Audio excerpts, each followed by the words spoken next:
again in my channel, Lisa Coates.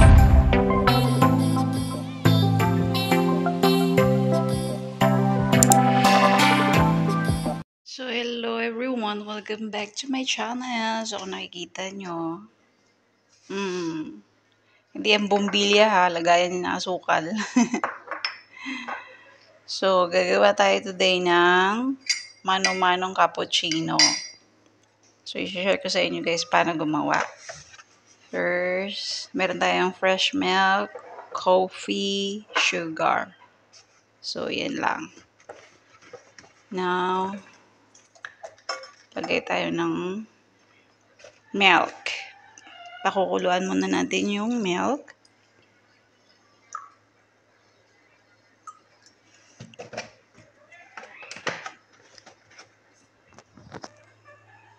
Pakuluan natin sa mahinang apoy.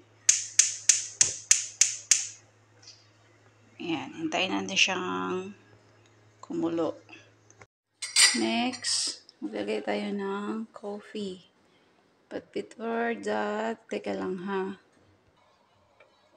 Ilagay ko sa taas. Kuha tayo ng coffee. Ay, botla ng lakas ang aking kamay. So, ang gagawin natin, depende sa gusto nyo kung matapang or sakto lang.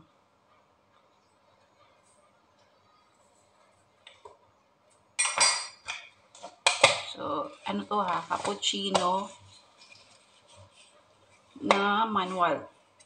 Kung wala kayong machine sa bahay. And then, sugar.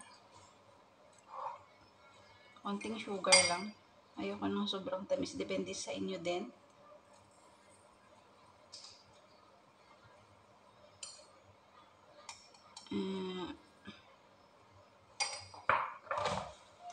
And then, hot water.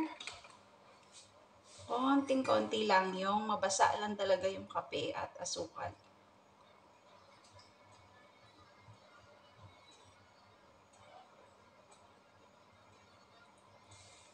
Yan. And then, ang gagawin natin is mix with all your power. Na para siyang maging sticky.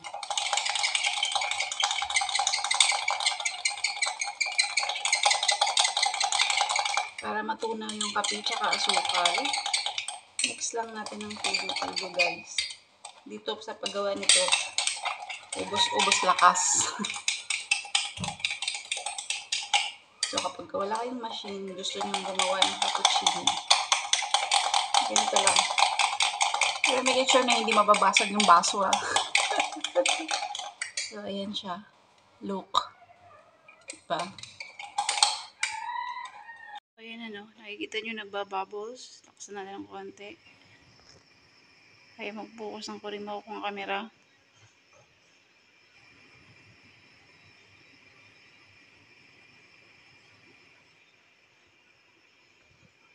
So ayan.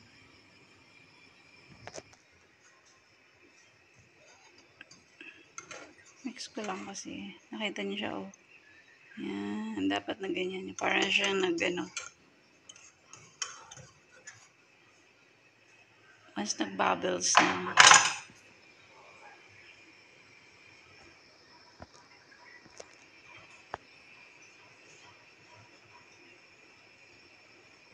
So, yung resulta ng ginawa natin kanina, ganyan. Ganyan siya ka-sticky. Ganyan yung texture niya. Saka mo siya bubuhusan ng fresh milk. Mapaw na yung ating milk. So, it's time to move on. Charot. So, heto na mga Joy. Buhos natin. Wait a minute. So, buhos ko ng dahan-dahan.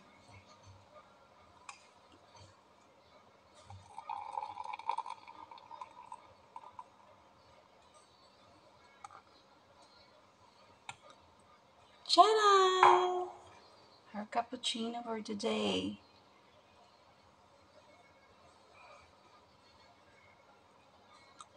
See?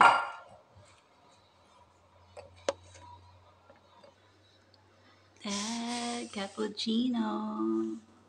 So, ganyan po gumawa ng cappuccino na mano-mano. Hope you like it. Thank you for watching, everyone. See you in my next videos. Goodbye and God bless.